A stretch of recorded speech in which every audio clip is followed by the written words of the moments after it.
Bien, son las 6 de la mañana con 50 minutos. Estamos de regreso con mucho más de Primera Página este viernes 2 de agosto y vamos a comenzar nuestro segmento de entrevistas.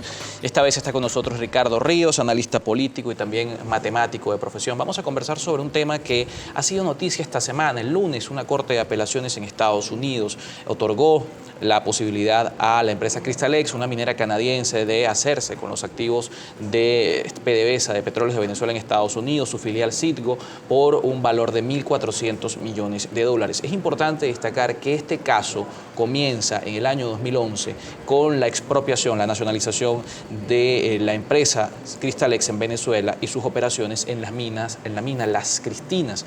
Desde ese año ha comenzado un proceso que se ha llevado a cabo en distintas instancias internacionales y que finalmente se materializa una decisión, en este caso el día lunes. Pero para contextualizar mucho más y entender lo que está pasando, está con nosotros nuestro invitado. Buenos días. Buenos días, mucho gusto. Gracias por la invitación. Una lástima que después de haber tenido el Mi Venezuela en Noticias salga Cristalex, que es un caso tan picante de la política venezolana, por lo dramático que es. Como efectivamente usted dice, el caso de Cristalex tiene un punto de partida en la mina, en la empresa minera, en sus funciones en Las Cristinas, pero no en el año 2011. Porque ellos comenzaron a contaminar con mucha severidad desde mucho antes. Y fueron, claro, en 2011 se da la nacionalización. Sí, pero el prolegómeno es interesante, el antecedente, porque fue precisamente por la denuncia de los movimientos ambientalistas que pusieron la condición política para exigir la nacionalización.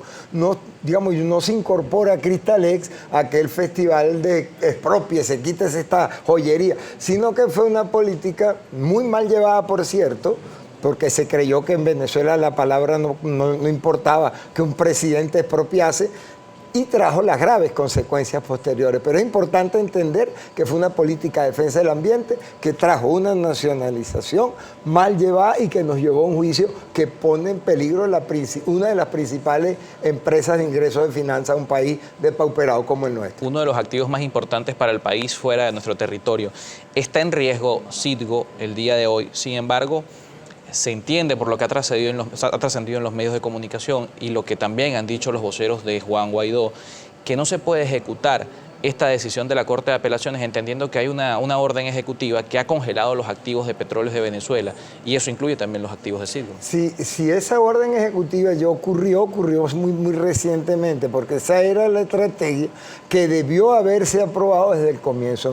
En el desarrollo de la entrevista, yo creo que vale la pena ponerle el ojo a la estrategia de defensa del país, de los intereses del país que ha habido en este caso. La defensa inicial que se hizo desde el gobierno de Chávez, creo que fue la doctora Hildegard Sansón de Rondó, quien primero trabajó en la demanda, nos dejó muy mal.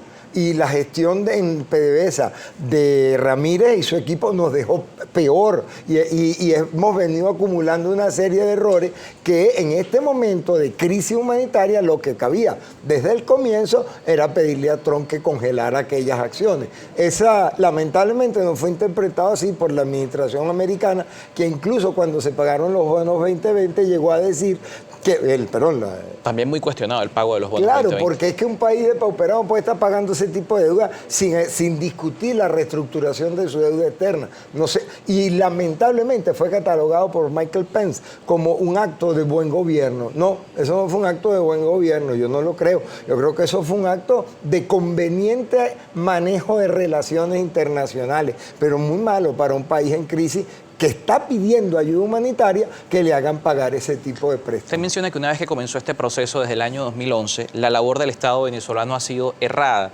Menciona Rafael Ramírez que también tuvo un trabajo errado en defensa de los activos de Venezuela en Estados Unidos. ¿Cuáles han sido los errores? Porque además hemos visto que hasta 2018, antes que la administración Trump reconociera a Juan Guaidó y reconociera a parte de la delegación nombrada para la Junta Ad Hoc y por supuesto a su procurador especial, el Estado venezolano ha venido apelando estos procesos. Sí, pero el Estado venezolano armó un acuerdo previo de pago de 400 y tantos millones para cancelar una deuda que fue mal adquirida y luego es reconocida y nos metemos en un juicio débil, con antecedentes negativos y con vocación de pago.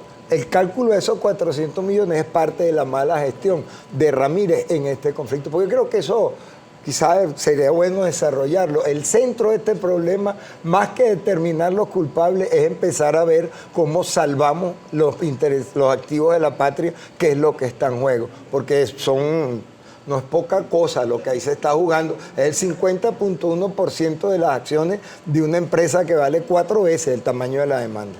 Dentro de este proceso también, y menciona el tema de qué hacemos para salvarlo, Juan Guaidó decía que esta misma orden ejecutiva y que Venezuela va a aplicar todos los mecanismos necesarios para evitar que sea ejecutado.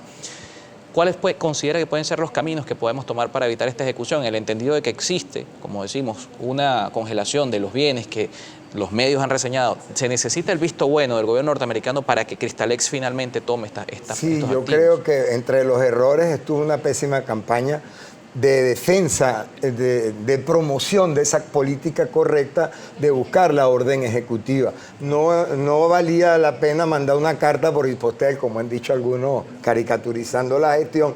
Yo no creo que haya sido así, hay gente bastante preparada, pero creo que no actuaron con la debida diligencia. Esto es un conflicto político antes que económico y se debió haber hecho de esto un caso internacional. Venezuela cuenta con 50 y tantos países que la apoyan en el mundo. ¿Cómo no íbamos a conseguir tratar de convencer a la administración Trump de que nos diese los beneficios que una vez le dieron a Irak, cuya crisis económica no era mayor que la actual que tiene Venezuela? Pero el conflicto político hoy en Venezuela, según algunos dirigentes y según algunos medios, Venezuela tiene 2 presidentes según algunos medios de comunicación y según algunos países. ¿Cómo el conflicto interno también repercute en la decisión que se está llevando a cabo? Es algo que vamos a conversar en la siguiente parte. Está con nosotros Ricardo Ríos, analista político y matemático también de profesión. A una pausa y seguimos con mucho más de Primera Página.